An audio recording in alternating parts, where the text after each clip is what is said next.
Organizaciones sociales y familiares del defensor de derechos humanos Ricardo Lagunes Gasca y también líder comunitario de Aquila, Michoacán, Antonio Díaz Valencia, exigieron a la Fiscalía General de la República que atraiga los casos de su desaparición. Y al respecto, un grupo de expertos de la ONU pidió respuestas sobre lo ocurrido con ambos. Exigieron al gobierno de México investigar y procesar a los responsables. Recuerdo perfectamente el último momento que hablé con mi papá. También recuerdo perfectamente el último momento que lo vi, que se despidió. De hecho, yo estaba sentado aquí. Este es el estudio y él nada más se asomó y me dijo, ¿sabes qué? Ya me voy. Le dije que te vaya bien, que Dios te cuide. Y fue la última vez que lo vi. Se ha precisado que Ricardo y Antonio desaparecieron justo después de asistir a una reunión comunitaria para... Pues es bien difícil hablar de mi relación con mi papá estos más de 2 años y medio porque pues sí me sigue pegando muy feo. O sea, de hecho, antier tuve una crisis nerviosa muy fuerte. No tal cual como por mi papá, pero pues, o sea, sí he visto cómo se ha deteriorado mi salud emocional en estos 2 años. Pues cómo todo esto llegó a cambiar por completo todas mis dinámicas de vida, todas mis dinámicas personales, todas mis metas, todos mis proyectos. El 15 de enero de 2023, el abogado Ricardo Lagunes Gasca y el líder comunitario Antonio Díaz Valencia fueron desaparecidos en un tramo de la carretera que une el municipio de San Miguel de Aquila, Michoacán, con la ciudad de Colima. Ambos regresaban de haber participado en una asamblea justamente en la comunidad indígena Nahua de Aquila. En la primera temporada de este podcast abordamos con mayor profundidad su caso. Nos centramos en sus personas y en la solidaria reacción internacional que hubo para exigir al Estado mexicano su inmediata búsqueda y presentación con vida. Si no lo has escuchado aún, te invitamos a hacerlo. De aquellos sucesos han pasado más de 2 años y medio y hasta el momento se desconoce su paradero. El caso de desaparición forzada de Antonio y Ricardo es emblemático y encarna, como muchos otros en realidad, la ineficiencia del aparato judicial y el fracaso del Estado mexicano con la deuda que tiene con las familias de los más de 120,000 desaparecidos que existen en el país. Esta cifra es un cálculo del Registro Nacional de Personas Desaparecidas y No Localizadas de México. Porque en cada caso las víctimas no solo son las personas que son desaparecidas. En el de Ricardo y Antonio se encuentran todos los familiares, al menos los más cercanos, a quienes la vida les cambió por completo, como es el caso de Keiván Díaz, hijo de don Antonio y a quien escuchamos en la introducción de este episodio. También están las y los compañeros de trabajo y de lucha y todas las comunidades con las que ambos hombres trabajaban con ahínco y compromiso. En este episodio queremos actualizar el estado de las cosas. ¿Qué ha pasado y por qué a más de 2 años y medio de su desaparición, Ricardo y Antonio siguen ausentes? ¿Cómo lidia la familia con la ausencia?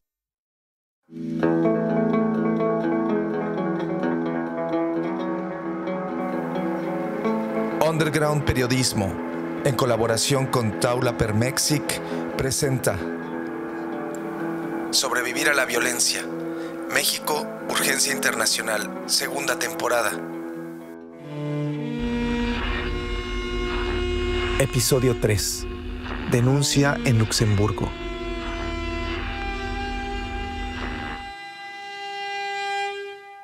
Siempre es difícil volver a conversar cuando no tenemos a Ricardo y Antonio con nosotros y cualquier resultado, avance o retroceso no tiene el mismo significado que podría tener si estaríamos en un contexto en donde ya los encontramos y en donde las discusiones sí podrían centrarse muy profundamente en las responsabilidades que caben a todos y cada uno de los actores involucrados o posiblemente involucrados en esta desaparición.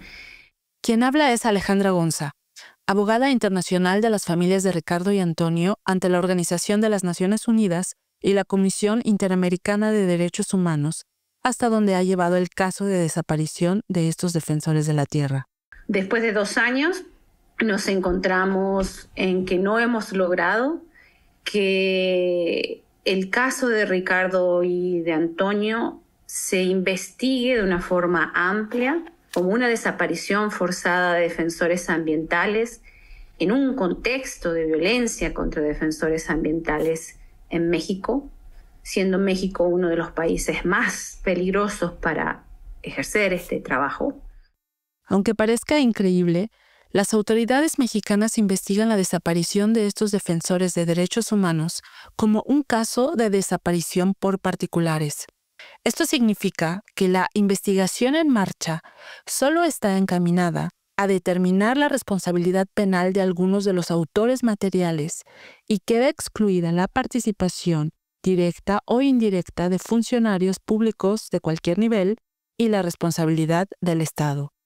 Pero sabemos que la desaparición de Ricardo y Antonio no es un caso aislado, sino que se encuentra dentro de un contexto de violencia y crisis humanitaria que vive México.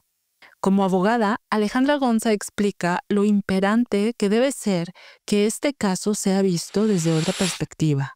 Siempre analizamos este caso de la perspectiva de una desaparición forzada, en la que se debe generar de oficio, sin que estén las familiares detrás pidiendo, de oficio los actos de investigación que nos lleven a responder el posible involucramiento, cuáles acciones u omisiones se puede ver de parte de agentes del Estado en todos los momentos de esta desaparición, tanto en la prevención como si tuvo o no alguna participación directa en la detención, en los actos criminales posteriores e incluso en el encubrimiento, porque como sabemos las desapariciones forzadas no son crímenes instantáneos y tienen la característica de ser un crimen continuado, es decir, que mientras no se encuentren los desaparecidos,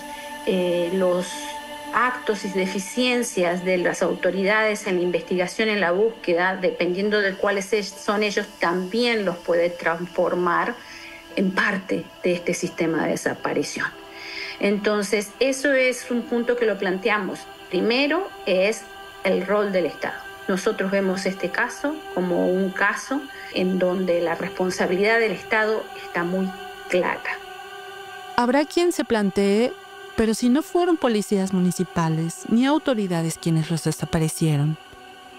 Lo importante de entender aquí es el contexto en el que Ricardo y Antonio fueron desaparecidos, para entender el rol del Estado en esta historia y el por qué su caso tiene que ser considerado e investigado como una desaparición forzada. Alejandra Gonza resalta las tres grandes crisis que atraviesan este caso. Por un lado, el problema sistemático de desaparición forzada contra defensores ambientales en el corredor minero, como ella lo llama, de Michoacán, Colima y Jalisco, y que además está documentado. La segunda crisis que tiene México y que nos toca en los nervios de este caso también es la crisis forense. Es decir, 75.000 cuerpos encontrados hasta determinado año en el que no se ha podido darles un nombre y un retorno de esos cuerpos a sus familiares. Nosotros tenemos esa crisis humanitaria en este caso, en donde ya desde el 15 de enero del 2023, donde ellos desaparecen, hasta el día de hoy, se han producido hallazgos de cuerpos, restos, que todavía no sabemos y no podemos decir o descartar si son o no son nuestros compañeros. ¿Y la tercera? Y la tercera, la crisis institucional, es decir, la falta de una política de Estado que prometía ser una política de Estado que, reconociendo la gravedad de la crisis humanitaria y de la crisis forense, podría llegar a diseñar algún mecanismo extraordinario de búsqueda humanitaria para que de forma seria se puedan dar nombres a todos esos cuerpos y empezarles a dar la respuesta más importante para los familiares, que es una respuesta que les diga dónde están, qué les pasó. Eso es lo que, en donde todos nos encontramos y compartimos con tanta gente, lamentablemente, esta tragedia de ser y conocer a desaparecidos.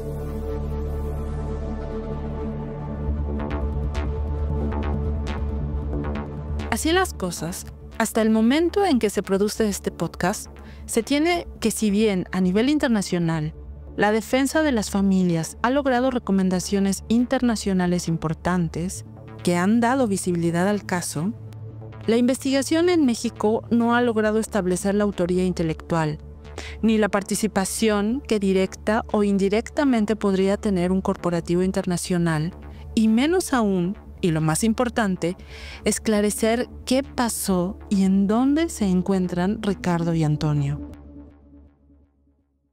Una desaparición forzada como la de Ricardo y Antonio no puede ser perpetrada sin la participación de muchos más involucrados en esta desaparición. Y entonces ese es como un punto, es el punto de a qué llamamos impunidad. Y cuando incluso podemos seguir hablando de impunidad después de 2 años, cuando tenemos 3 personas detenidas, pero que sin embargo todavía no tenemos esa respuesta integral que nos dé un panorama muy claro de lo que sucedió y de dónde está. Alejandra Gonza prefiere no hablar ni dar detalles sobre el tema de los 3 detenidos que existen hasta el momento en torno al caso. No quiere hacerlo porque el crimen organizado está vinculado y, dice ella, las autoridades han dejado solas a las familias. En mayo de 2025, Alejandra Gonza y Keivan Díaz, el hijo nieto de Antonio Díaz, viajaron a Luxemburgo para buscar reunirse con miembros de la directiva de Ternium, la empresa productora de acero presente en México. Hay que recordar que la desaparición de Ricardo y Antonio se dio en el contexto de una disputa que existía entre miembros de la comunidad de Aquila por los beneficios de la mina Las Encinas, operada justamente por la empresa Ternium. En la disputa se mezclaban aspectos comunitarios, agrarios, ambientales y, por supuesto, económicos. De ahí que la presencia y actuación de este consorcio internacional juega un papel importante dentro de esta historia. Desde la desaparición de Ricardo, y como tenemos esta perspectiva en donde decimos que creemos que es importante resaltar una posible responsabilidad empresarial y no solamente, no directamente ligada a la desaparición como actores materiales de la desaparición, pero a contestar cuáles son las obligaciones de las empresas transnacionales mineras en México en relación a la violencia contra los defensores ambientales que ejercen su trabajo en las áreas de influencia de estas empresas.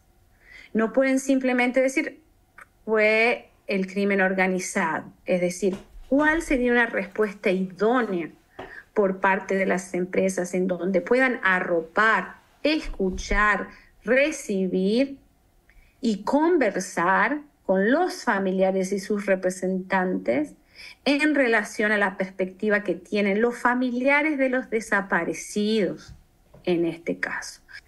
Y como ves, estamos hablando de un ámbito de responsabilidad empresarial en el marco de guías internacionales de contenido de la debida diligencia en materia de derechos humanos para estas empresas. Pues bien, Alejandra y Keivan buscan que de alguna forma la empresa asuma su responsabilidad al ser un elemento importante que contribuye en la problemática de la región. Nosotros le pedimos efectiva cooperación a la empresa porque creemos que nos podría ayudar a encontrarlos.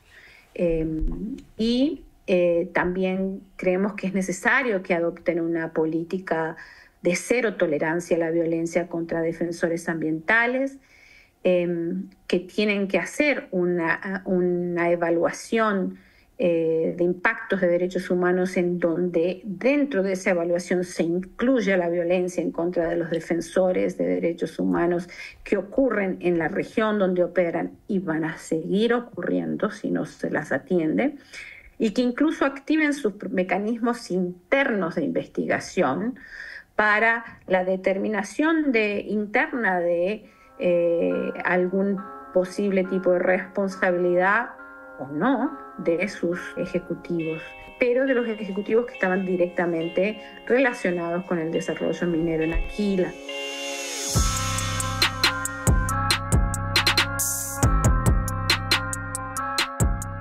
La coalición por el acero justo ha venido acompañando a las familias de Ricardo y Antonio y a su defensa. No fue la excepción en el último viaje a Europa.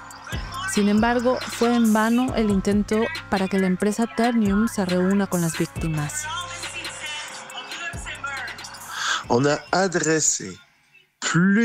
Se enviaron varias solicitudes de entrevista a Ternium, la empresa de participación financiera luxemburguesa con sede en el Boulevard Royal, en la ciudad de Luxemburgo. Y todas estas solicitudes de entrevista quedaron sin respuesta. Es la voz de Jean-Louis Saillant, miembro de la Coalición por el Acero Justo, conformada por 15 ONGs que estudian el impacto de la población de acero en el clima, la protección del medio ambiente y los derechos humanos. El activista explica por qué es importante que Ternium muestre disposición en este caso. Esta actitud no se ajusta en absoluto a los principios rectores de las Naciones Unidas en materia de derechos humanos y empresas. El principio 18 estipula claramente que el proceso de evaluación de las empresas sobre las repercusiones de sus actividades en los derechos humanos debe incluir auténticas consultas con grupos y otros actores afectados o que puedan verse afectados. Eso en función del tamaño de la empresa y de la naturaleza y el contexto de la actividad.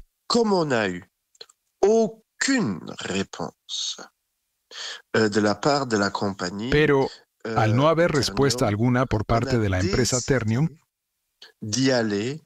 decidimos actuar y llevar a cabo una acción frente a las puertas de Ternium Luxemburgo,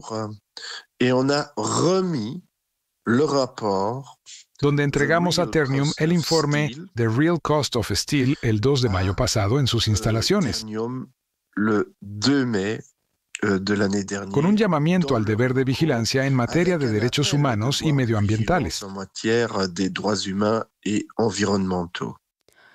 Este caso emblemático no es una excepción y de ahí su importancia. Ya en el episodio pasado de esta temporada, nos ocupamos justamente del tema de la responsabilidad que tienen las empresas transnacionales que, amparadas bajo el Tratado de Libre Comercio entre México y la Unión Europea, han llegado a suelo mexicano y generado con sus actividades conflictos ya sea ambientales o de tierra. Explicas ahí en la problemática. Ese es precisamente el problema histórico al que nos enfrentamos actualmente en Europa y también en particular en Luxemburgo.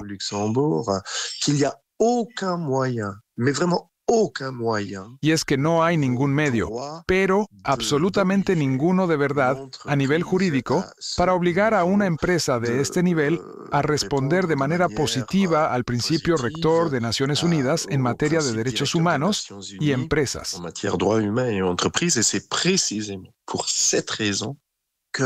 Y es precisamente por esta razón que un gran número de empresas comprometidas, junto con la sociedad civil, pero también con políticos comprometidos, exigen una legislación sólida y firme a nivel de la Unión Europea.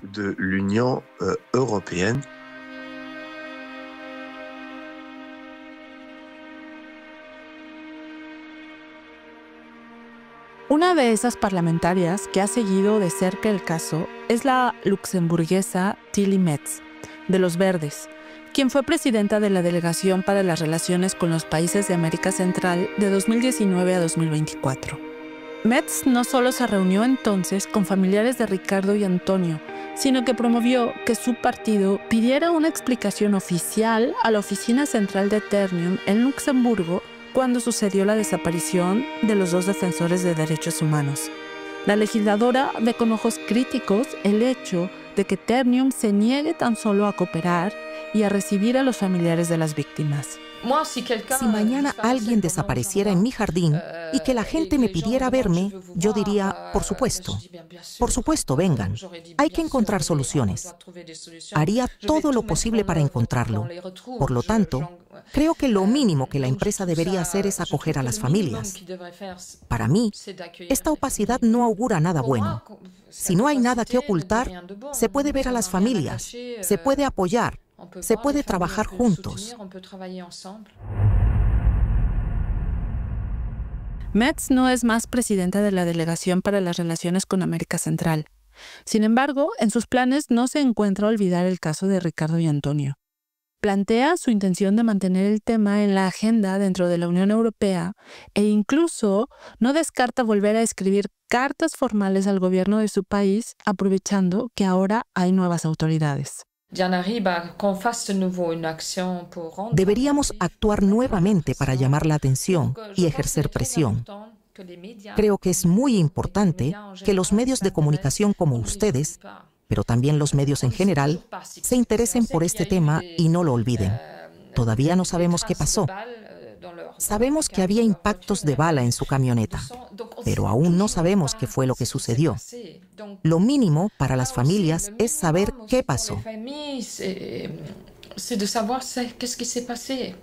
Mientras tanto, una de las últimas acciones importantes que a nivel internacional se han llevado a cabo dentro del caso es la denuncia que presentó Global Rights Advocacy y la Clínica Internacional de Derechos Humanos, ambos con sede en Washington, contra Ternium ante la Oficina del Punto Nacional de Contacto de Luxemburgo.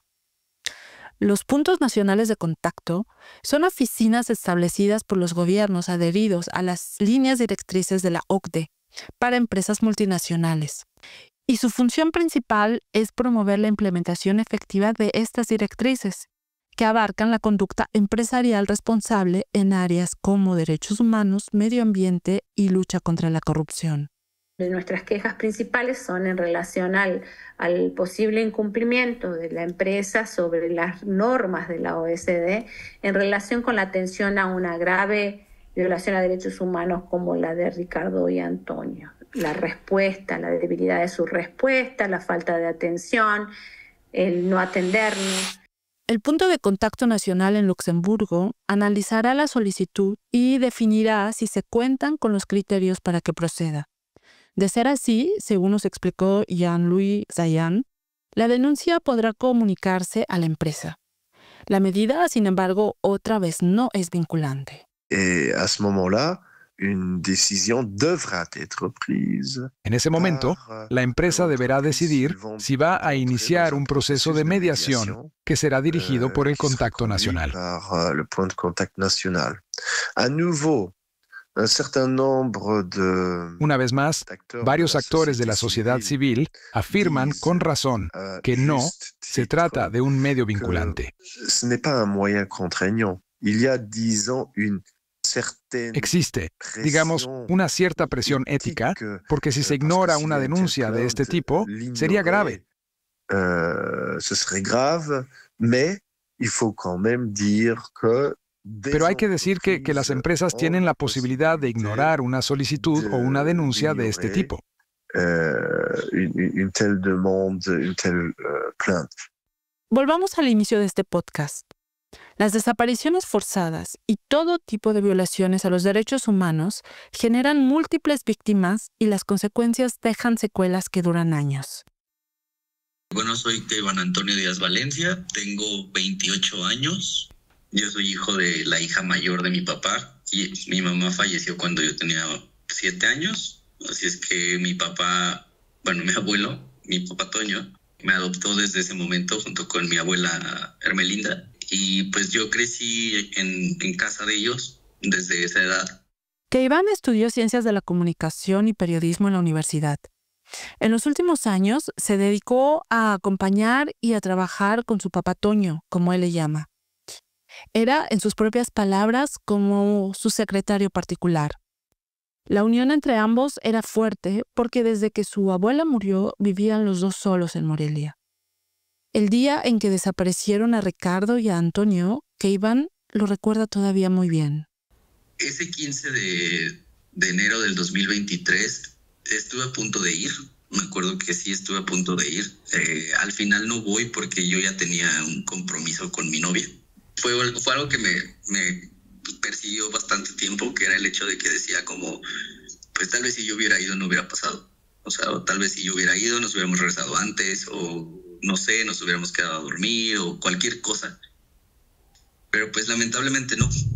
A pesar del tiempo transcurrido, a que Iván le cuesta un trabajo hablar sobre su papá Toño, porque mientras no sepa lo que pasó con él y Ricardo, y mientras no los encuentren vivos o muertos, él no puede darle la vuelta a esta página de su vida.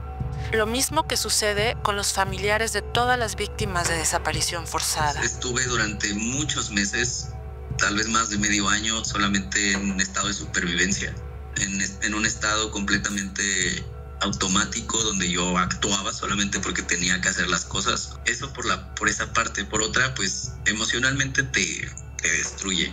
O sea, yo tuve que entrar a terapia psiquiátrica porque ya ni siquiera la terapia psicológica me estaba ayudando físicamente. Mi ansiedad y mi estrés postraumático eran muy fuertes. Yo desperté durante un año entero con taquicardias. O sea, era algo que me jodía muchísimo porque decía como, güey, estabas dormido. O sea, ¿qué te preocupaba? Y en cuanto abría los ojos, yo ya tenía taquicardias. Por esa parte también fue bien difícil. O sea, como el tener que aceptar que físicamente yo estoy mal por la desaparición de mi papá. O sea, ha sido un proceso bien difícil. Aceptar también que pues necesito ayuda. Aceptar que necesito que la gente me arrope si me quiere arropar. Apenas estoy sintiendo que estoy como saliendo de un bucle donde me quedé atrapado durante 2 años. Y esto en el tema de proyectos personales, o sea, no, ni siquiera en el tema emocional o en el tema de salud propia. Ahí todavía me siento muy, muy en el hoyo. Pero ha sido muy difícil, ha sido un proceso muy, muy difícil porque, pues, por más que uno se sienta mal y por más que uno pues se le haya caído, derrumbado la vida, tienes que seguir adelante. O sea, lamentablemente, pues, bueno, no lamentablemente, pero sí, la vida no espera a nadie, la vida sigue. Y si bien la vida sigue, como dice Iván, para él sigue de una forma especial, diferente. Los planes que tenía de estudiar una maestría y buscar un trabajo como periodista musical se truncaron. Encontrar un trabajo estable también fue difícil, porque con frecuencia tiene que realizar diligencias relacionadas con el caso, como viajar de un día a otro a la Ciudad de México cuando la fiscalía lo cita. Sí, porque en su cabeza no existe la posibilidad de abandonar el caso de su padre. Cuando le pregunto qué tan difícil ha sido la búsqueda por la verdad y la justicia, sin duda me contesta que es el proceso más difícil que ha podido enfrentar en toda su vida. Porque no solamente te cansa físicamente, te cansa emocionalmente, psicológicamente, espiritualmente te destroza. Y pues sí, o sea, ha sido un proceso en el que nos hemos visto envueltos. Sin embargo, creo que es algo que hemos hecho con mucho amor y desde el amor.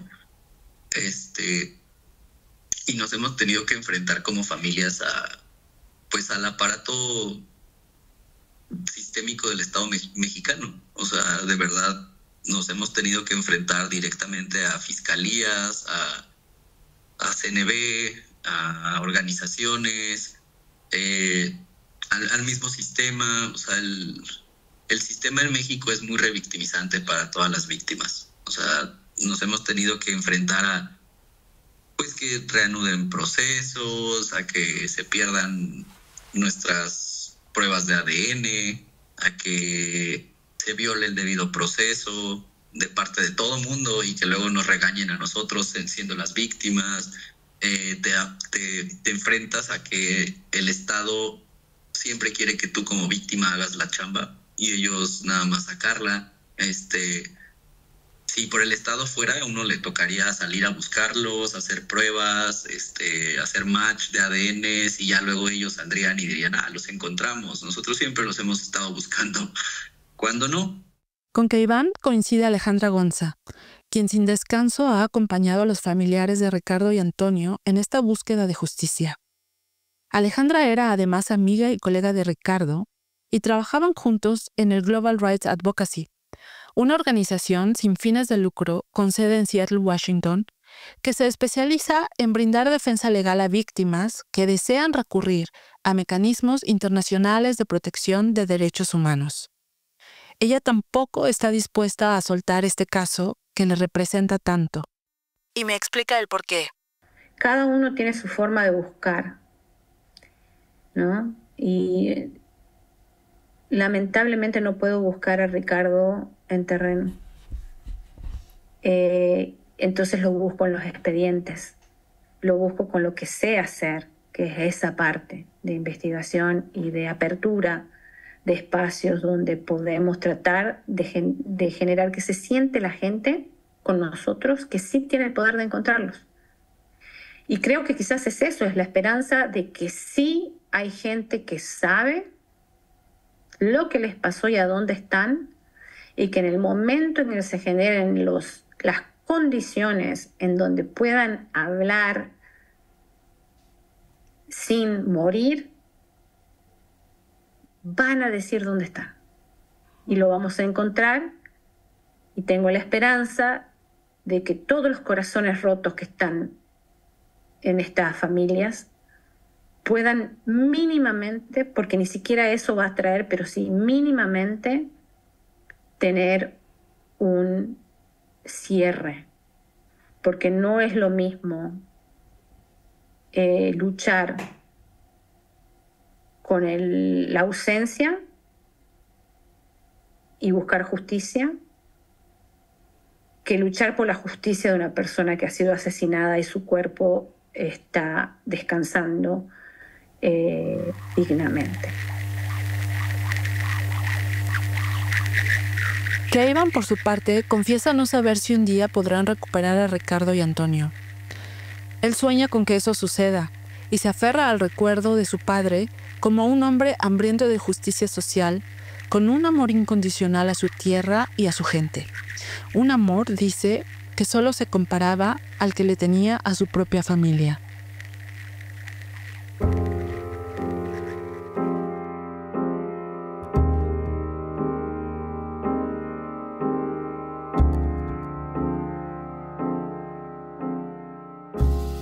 Y me acuerdo que yo de niño no lo entendía, y mi papá me decía, es que todos tenemos una deuda social. Me decía, tú la tienes, yo la tengo.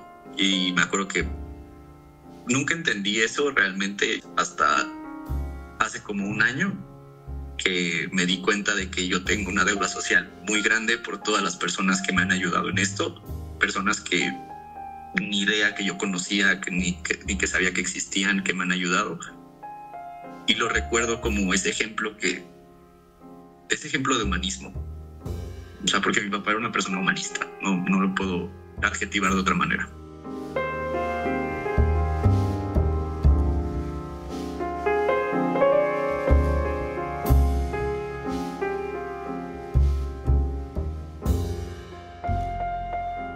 Al término de la producción de este episodio, la empresa Ternium solicitó tiempo para responder por escrito a la denuncia que en su contra presentaron Global Rights Advocacy y la Clínica Internacional de Derechos Humanos ante el Punto Nacional de Contacto de la OCDE en Luxemburgo. Sobrevivir a la violencia. México, Urgencia Internacional, es una producción de Underground Periodismo en colaboración con Taula Per Mexic. En este episodio, el guión y la narración fueron de Yetlanesi Alcaraz. La producción y el diseño sonoro corrieron a cargo de Marco Appel. La masterización fue de David Arce. La ilustración de portada es de Manuel Sosa y el diseño gráfico de Israel Aldana, de Callaba Studio. Los fragmentos musicales son cortesía de Ford Proco y Mabe Frati. Los efectos provienen de los servicios sonoros de Mixkit y Pixabay. Agradecemos a todas las personas que con su testimonio hicieron posible la realización de este episodio. Underground Periodismo es un joven medio independiente enfocado en temas que relacionan a México con Europa. Sigue su trabajo en www.undergroundperiodismo.com. Taula Per Mexic es una organización catalana que defiende los derechos humanos. Conoce más en www.taulapermexic.org. Este podcast es posible gracias al apoyo de la Agencia Catalana de Cooperación al Desarrollo de la Generalitat de Cataluña.